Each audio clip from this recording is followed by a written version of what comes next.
Tell me what is the member of Lok Sabha and Rajya Sabha are known as? Member of Parliament. Correct.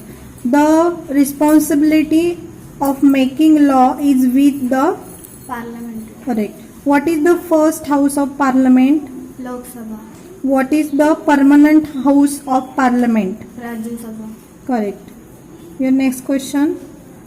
Now you tell me two house of parliament. Lok Sabha and Rajya Sabha. Correct. Your sixth question. The two type of bill are? Money bill, ordinary bill. Correct. Money bill and ordinary bill. Now you tell me the bill passed by state legislatures. Government. Governor. Correct. Become law only after the assent of the governor. The bill passed by the Lok Sabha become a law only after the assent of President. president. Correct.